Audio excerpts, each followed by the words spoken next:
Welcome back, viewer. This is Chungu cha Jamii. We are having part 2 of Is Marriage a Scam? Just in case you're joining us, we have guests who are helping us to navigate through on how we're going to unlearn the notion of marriage is a scam. Because so far, so good. I'm learning that indeed marriage is not a scam, but rather marriage is a bliss that you can work on it and make it what you want of it to become. So before we went on a break, Mr. David just told us a man is allowed to cry, Yes. but not being a crybaby, but should also learn when to cry, how to cry, and where to cry. Yes. That one is so deep and so profound as well. Thank you. So moving on, I'd like us to look at the shared values and goals. Okay, in the shared values and goals, as I was going through it and sharing with different people and listening to different people, we have had cases of a man investing in a woman, taking you through schools, paying for your school fees, doing ABCD for you. Only when you have achieved that ultimate goal, then you look down to this person and you tell the person, you're not my class. The same way goes to the lady. You've invested so much to this particular man. He's reached there, now earning so well, living so well, and forgets everything about you and tells you, no, you're not in the caliber of woman of I would want to spend the rest of my life with. So, goodbye, moving on to the next person. Now here, sharing the values and goals, how do you identify, before you get into marriage, the right person to invest in that, or to invest on when it comes to the shared values and goals?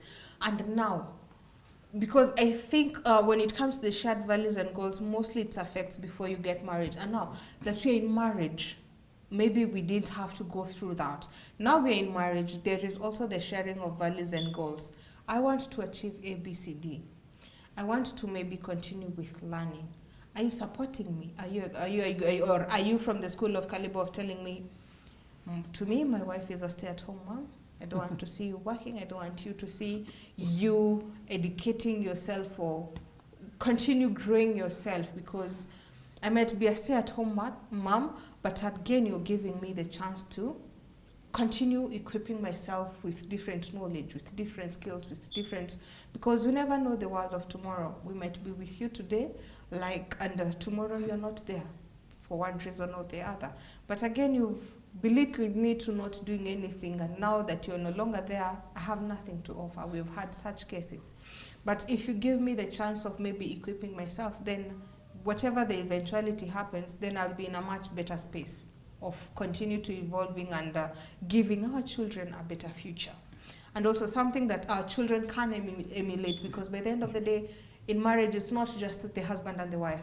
The children are coming in, and those who are looking at you as mentors, what would you want them to learn when it comes to the shared values and goals? How do you work it out in the marriage concept to be able to hold on to your partner, work with them, and for you also to be able to hold the other person and work together? Because we said we are a team.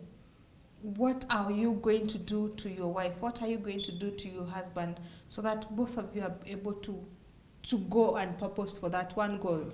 Because by the end of the day, I think the goal is the relationship and the marriage to be long-term and to be lastful. Exactly. How do we navigate through that? Well, that's a very important question, and I think it's a challenge in many marriages, and something that people really have to approach in marriages, and they have to come up with a solution.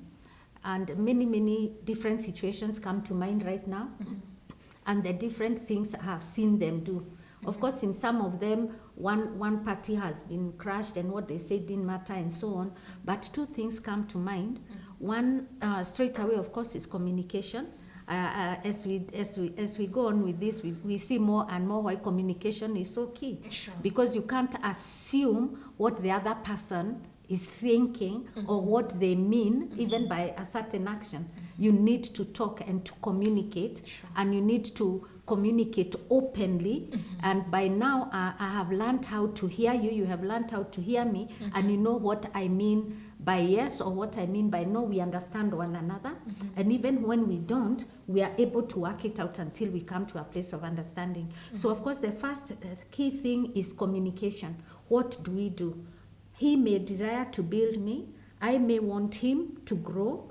But again, there'll still be the issue of who first, or how, or when, or what do we put into this? What are we willing? What are we able to put into this? Because maybe we can only work on one, or we can only do it from a certain time, or we can only do it a certain way, or this is the kind of sacrifice that we have to make. So there is a lot to discuss. The second thing that came to mind straight away, again, is teachings from the Bible about the man being the head of the home. And I think once we discuss this, and let's say we see we can build what she's doing, and he decides we can build, we can help her with her work. Maybe she'll learn this, she'll learn the other. Maybe stay at home until the children all go to school, and then you start doing this and that. Or we'll help you, you do whatever it is. Instead of going out, why don't you do it at home? Because these days we have internet, and there's so much work you can do online. The question then through communication would be, who is it we need to work on now? If it is her, to what degree? How much can we afford to put in? What sacrifice can we make? How long for? What are the goals? What do we expect out of this? And then now, maybe the man also wants to begin with himself, and I need to go for training so that I can complete my CPA, become a full accountant, or I now need to open my own offices, no more employment, but which means that there won't be ready cash for a certain period. So we'll need you to support the home a little more through this or the other. You see, all this needs communication. But should we come to a dreadlock and we can't quite agree? That's the cheesy part of it. And I was reminded again about the man being the head of the family. And my understanding of that, I believe when the Lord taught us that, it's not just that he lords it over the family. My word is final. No. But rather, he ought to be a vision bearer for the family. He's leading us somewhere.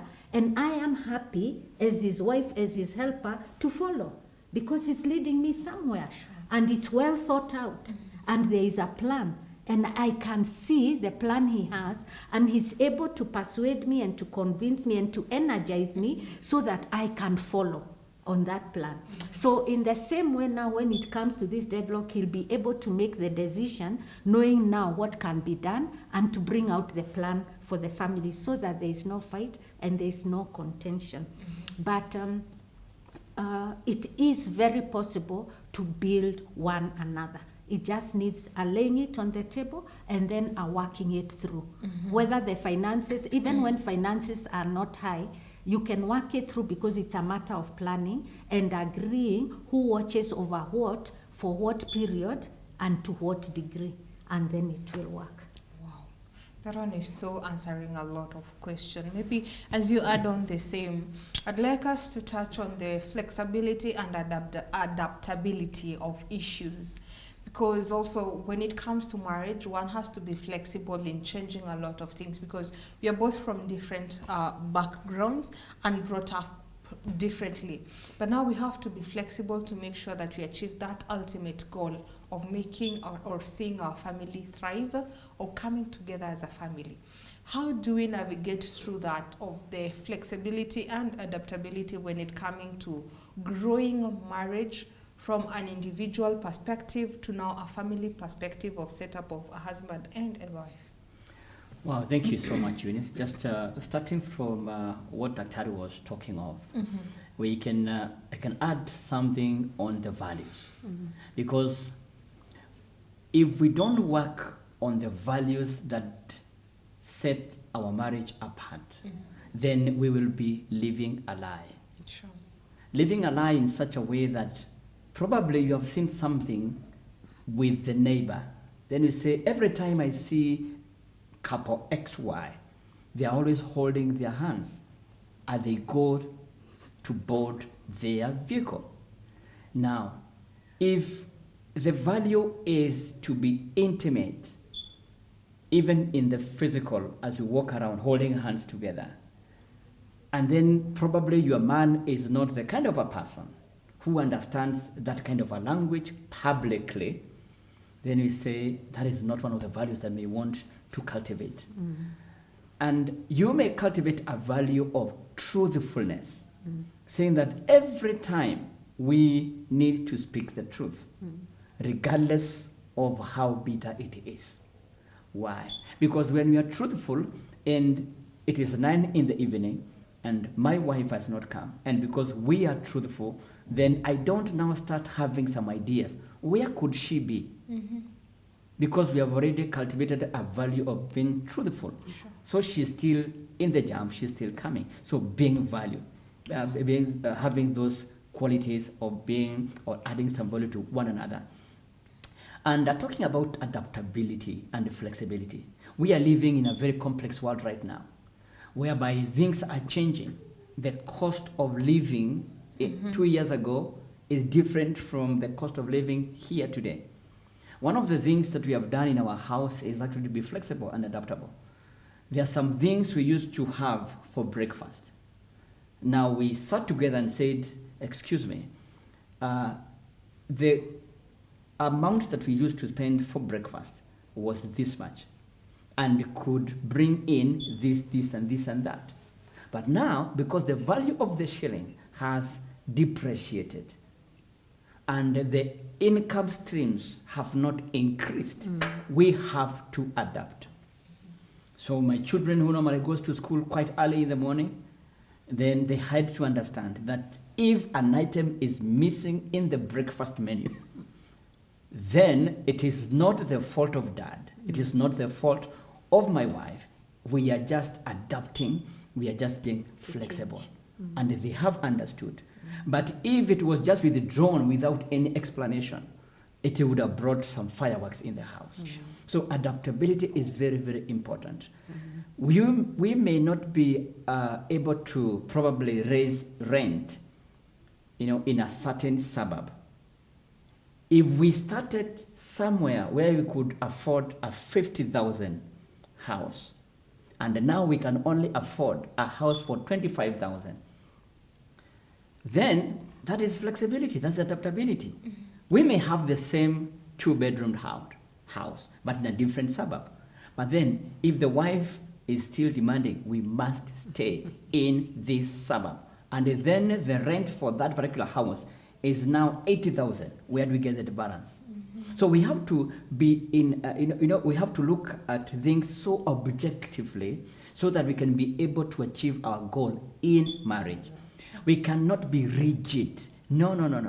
That is why we need to talk with one another. Sure. That is why we need to have some quality time. Sit down and analyze things. Look at where we have come from, where are we today, and where we are going. Because it is for the good of all of us. Good for you, good for me, good for my children. Where the children are already grown up, and then there is a state whereby we normally call it an empty nest, whereby the children have already grown up and it's only now the wife and the husband. Are you going still back again?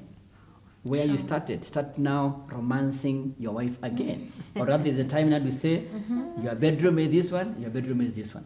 So we need to be very, very objective, have that flexibility and adaptability. Sure. Coming to you, madam. Now I want us to touch on, before we wind up, conflict resolutions and compromises. At where we are, conflicts is inevitable. You can never avoid conflicts. If it comes your way, it has come. But how do we resolute to it? How do we handle conflicts and have resolutions towards it peacefully? By the end of the day, we want to have a peaceful resolutions. We want to have sitting down on the table. This is issue A, B, C, D. This is how we are going to deal with it. And by the end of the day, as we are coming out of that table, we are still good friends as we were before coming to that city. So how do we navigate through conflict resolutions and compromising, knowing that this has come and I need to compromise to this level? To what extent can you stretch when it comes to compromising and say, this is the much I can compromise. So honey, take it. Please don't allow me to stretch more than this. So same goes to your spouse. He will communicate and tell you, oh, me too, I can stretch to this much. If at all I'll be able to have more grace to stretch a little more, then I can stretch. But at the moment, this is the limit I can stretch up to that bit. How do we narrow down now? Also, this I understand it's also communication, but how do we navigate through solving issues and compromising when it comes to marriage? Well, I think again it goes back to our beginning and our walk, our beginning in this relationship and our walk to date, you see? Because this will inform who I am as we come to approach this matter. Sure. We are not just two strangers who have just landed and we have a matter to resolve. Sure. We have walked together, and now we have this matter ahead of us, which means, like Pastor has been saying, we have a common goal as a family. Sure. There is what we are pursuing, what we are looking for, where we are headed, what we believe should be ours as a family, okay? And the blessing that we believe would come to us other than what we have now as we walk together day by day, moment by moment. So as we come to this matter of the resolution and the compromise, then I will not be looking just at what I may consider to be my right. I will not be demanding my right, because it's no longer just about me. We are one, but I'll be looking at what will work for us. So as I do that and I lay aside my own demands as an individual, and I believe he does the same, then in that we will see the degree of compromise that we can make. And I believe, surprisingly, in a situation like that, once I come to the table, not making a demand on what I consider to be my right, especially legally, but I come to the table to find what will work for us, then we will find a solution. But then maybe I'm speaking as a mediator. Because I'm a trained mediator. I'm so being maybe told that you're running out of time, so I won't even allow you to give you a take on when it comes to conflicts, matters, and resolutions and compromises. But briefly, kindly, in less than a minute, give us your parting shot. I will invite you another time to come, and this is so diverse. I still feel like we've not touched on anything else yet, because it's so deep and so diverse, and a lot of things need to be highlighted on and talked on. So maybe briefly, in less than a minute, give us a parting shot. My parting shot would be, this subject of marriage is very diverse, and it is not as calm. And I would also want to say that one of the languages, the 5 love languages, I would like to emphasize is words of encouragement. When did you speak a word of encouragement to your spouse? Or is it you looking at your spouse as a competitor rather than a complementer? So you need to look at some of the words that you can be able to use, and those words brings a smile to your spouse every other morning, every other evening, even during the day. Amen. As an author, I have written a book, You Are Not a Failure. Even your marriage is not a failure. There is room to work on it. You only need to find some time and get people who can assist you in one way or the other. A well-meaning counselor who can be able to speak into it, and you shall make it. Shalom. Thank you so much. And to you, madam. Okay, my parting shot, I think, is 2 points. Number 1, we are human beings. And the minute you say we are human beings, it means as long as you're going to have a relationship with me, you'll have to forgive me. So every now and then I'm bound to hurt you. So forgiveness is key in marriage. You must be ready to forgive, and forgive the way the Bible teaches, 70 times, 7 times. Just be ready to forgive, because I will hurt you, albeit unintentionally. And then secondly, the Bible teaches, as a man thinketh in his heart, so is he. So our thinking is so important. What we subject our eyes to, our ears to, and because that informs our thoughts, even in our subconscious. So what is it you think about?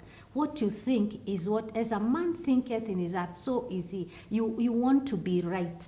So nurture your thoughts, think right, and be that person that is well thought out, a person who is productive. Because marriage is not a scam. Marriage is a wonderful place to be. Thank you so much for honoring our call. Marriage is not a scam. It indeed is a wonderful thing. Let's continue this conversation offline across all our social media networks. That's GBS TV Africa. Our SMS line is 21144. Till next time, have a nice time. Goodbye.